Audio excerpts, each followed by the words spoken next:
Hello student, LBT study চ্যানেলের পক্ষ থেকে সবাইকে স্বাগত। আজকের ভিডিওতে তৃতীয় শ্রেণী ইংরেজি বাটারফ্লাই বইয়ে লেসন 4 এর অ্যাক্টিভিটি 3 অর্থাৎ 57 পৃষ্ঠা থেকে পড়া স্টার্ট করব। এর আগের ভিডিওতে আমি 53 থেকে 56 পর্যন্ত পড়িয়েছি। তোমরা যদি ভিডিওটা না দেখে থাকো, দেখার প্রয়োজন হলে এই ভিডিওর নিচে ডেসক্রিপশনে লিংক থাকবে, সেখান থেকে দেখে নিতে পারো। দেখো অ্যাক্টিভিটি 3 তে কি রয়েছে। Now look again the sentence in activity 2, put them in correct order to from a store. Activity 2 তে থাকা যে বাক্যগুলো রয়েছে ওটা আবার দেখতে হবে, দেখার পরে সেগুলোকে সঠিকভাবে ক্রমে সাজিয়ে একটা গল্প তৈরি করতে হবে। এটা দেখে সাজিয়ে একটা গল্প তৈরি করতে হবে। দেখো এখানে প্রথমটা আছে the peacock lived in a forest. তাহলে পিকক কোথায় থাকতো? জঙ্গলে বাস করত। তারপরে তোমরা লিখবে the peacock felt very proud of his beauty. 3 নম্বরটা the peacock met a crane in the lake by chance. The peacock mock at the crane. 5 নম্বরে the crane taught him a good lesson. 6 the peacock went away asound. তারপরে দেখো 4 in the text you will find some underline words. তোমাদের টেক্সটে অর্থাৎ স্টোরিতে দেখবে কিছু word আছে যেগুলোতে আন্ডারলাইন দেওয়া রয়েছে। some of them end with ed and some of them end with ed. কিছু শব্দের শেষে ইডি আছে এবং কিছু শব্দের শেষে ইডি নেই। স্টোরিতে দেখবে আছে মেক আ লিস্ট দেম, তাদের একটা লিস্ট এখানে করতে হবে, একটা করে দেখানো রয়েছে। আমি তোমাদের বুঝিয়ে দিই কোনগুলো লিখতে হবে বা আন্ডারলাইন দেওয়া আছে, তাহলে তোমাদের বুঝতে সুবিধা হবে। দেখো রিপ্লাই, এখানে ইডি লাস্টে আছে, এটাই নেই। এই যে আন্ডারলাইন দেওয়া রয়েছে এগুলো নিয়ে একটা লিস্ট তৈরি করতে হবে। বাঁ পাশের শব্দগুলো ইডি লিখবে এবং এখানে যে শব্দগুলো ইডি নেই সেই শব্দগুলো লিখবে। আমি পরপর বলতে থাকি। প্রথমটা আছে লুকড, তারপরেরটা ইউজড লিখতে পারো। 3 নম্বরে মারমার্ড, 4 নম্বরে মকড, 5 নম্বরে ওয়াকড, 6 নম্বরে রিপ্লাইড, আরো অনেক আছে, সেগুলো তোমরা নিজেরা খুঁজে লিখবে।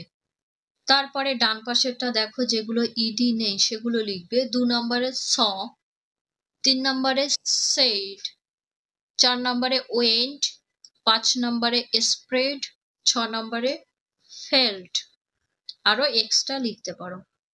তারপরের পৃষ্ঠা বিতে আছে write 6 word of your own. তোমার নিজে নিজে 6টা শব্দ লিখতে হবে। Remember the word should end with ED on has been done for you. একটা তো করে দেখানো আছে, তা সেটা মনে রাখতে হবে যে শেষে শব্দগুলোতে ইডি থাকতে হবে। ঠিক অ্যাক্টিভিটি 4 এর মতোই এখানে তোমাদের 6টি শব্দ লিখবে যে শব্দগুলোতে লাস্টে ইডি যোগ আছে। তোমরা কি লিখতে পারো? বেগড মানে সাহায্য করেছিল, লিভড বাস করেছিল, টকড কথা বলেছিল, ক্রাইড চিৎকার করেছিল, নোটিসড লক্ষ্য করেছিল। তারপরে লেটস লার্ন চলো শিখি। কি শিখবে দেখো এখানে বলা হয়েছে কোন পাখি কি করতে পারে সেটা। A weaver bird can weave a nest, অর্থাৎ বাবুই পাখি বাসা বুনতে পারে। তারপরে an owl can see at night, পেঁচা রাতে দেখতে পায়, দিনে দেখতে পায় না। তারপরে a vulture can fly very high in the sky, শকুন কি করতে পারে? আকাশের অনেক উঁচুতে উঠতে পারে। A cuckoo can sing sweet notes, cuckoo sweet অর্থাৎ মিষ্টি সুরে গান গাইতে পারে। তারপরে ময়ূরের সম্পর্কে a peacock can dance in the rain, ময়ূর বৃষ্টিতে ভালো নাচতে পারে। আ hen can lay eggs, তাহলে মুরগি কি করে? ডিম পাড়তে পারে। তারপরেরটা let's do, চলো করি activity 5, look at the chart below। এই চার্টটা দেখতে হবে। work in a group, frame as many sentences as you can, one has been done for you।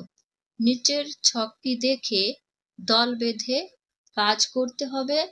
যতগুলি সম্ভব বাক্যগুলো তোমরা গঠন করবে এবং একটা তোমাদের জন্য করে দেখিয়েছে। I can dance well, আমি ভালো নাচতে পারি, এটা করে দেখিয়েছে। তারপরে এগুলো তোমরা করতে পারো। I can sing song, আমি গান গাইতে পারি। I can do the work, আমি ভালো কাজ করতে পারি। We can dance well, we মানে আমরা ভালো নাচতে পারি। তারপর লিখতে পারো we can do the work, আমরা ভালো কাজ করতে পারি। আর কি লিখতে পারো we can sing a song, ঠিক আছে, আমরা ভালো গান গাইতে পারি। we can help him, এটাও লিখতে পারো, আমরা তাকে সাহায্য করতে পারি। তারপরে Sabina can dance well, Sabina ভালো নাচতে পারে। সাবিনা ক্যান ডু ওয়ার্ক, এরকম পরপর তোমরা লিখে যাবে। সাবিনা ক্যান সিং সং, এটা লিখতে পারো। Sabina can help him, Sabina তাকে সাহায্য করতে পারে। তারপর এটা Sabina's father can dance well, আবার লিখতে পারো Sabina's father can do the work, এইভাবে লিখতে পারো।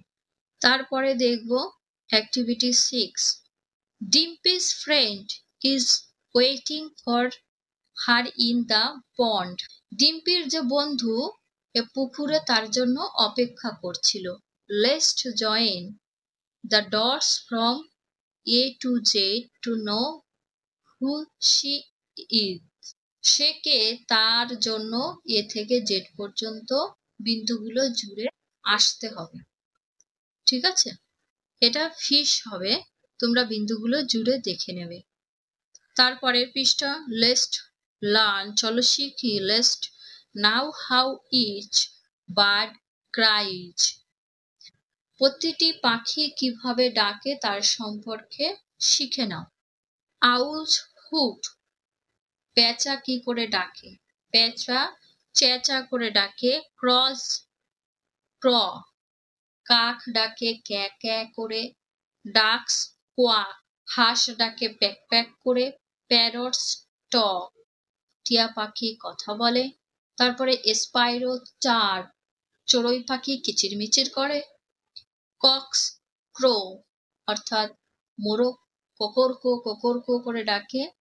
আর এখানে পিজন্স হু, অর্থাৎ পায়রা বকম বকম করে ডাকে। তারপরে নিচে কি রয়েছে দেখো, লেটস রিড, চলো পড়ি। এই নিচের গুলো পড়তে হবে। প্রত্যেকে তার সম্পর্কে বলছে। কি বলছে? আই অ্যাম অ্যান ঈগল, আমি হলাম ঈগল। আই ইট স্নেক, আমি কি খাই? সাপ খাই। হেয়ার স্কিউরেল অ্যান্ড ফিশ, আর কি খাই? খরগোশ খাই, কাঠবিড়ালি এবং মাছ খাই। আই অ্যাম বুলবুল, আমি কি? বুলবুল। I eat berries and insect, তাই এই বুলবুল পাখি কি খায়? সে যে বেরিজ জাতীয় ফল আছে সেটা খায় এবং পতঙ্গ খায়। তারপরে রয়েছে I am an egret, I eat fish, আমি হলাম সারস পাখি, আমি মাছ খাই। ডান পাশেরটা দেখো, আই অ্যাম ডাক, আমি হলাম পাতিহাঁস। I eat tiny water plants and animals, আমি ছোট ছোট জলজ উদ্ভিদ এবং প্রাণী খাই। I am hornbill, I eat lizard fruits and small insect, আমি ধনেশ পাখি, আমি টিকটিকি ফল এবং ছোট ছোট পতঙ্গ খাই। I am Maina, I eat fruits grains and গ্রাসহপার, আমি ময়না, আমি ফল, সর্ষের দানা এবং ঘাস ফড়িং খাই।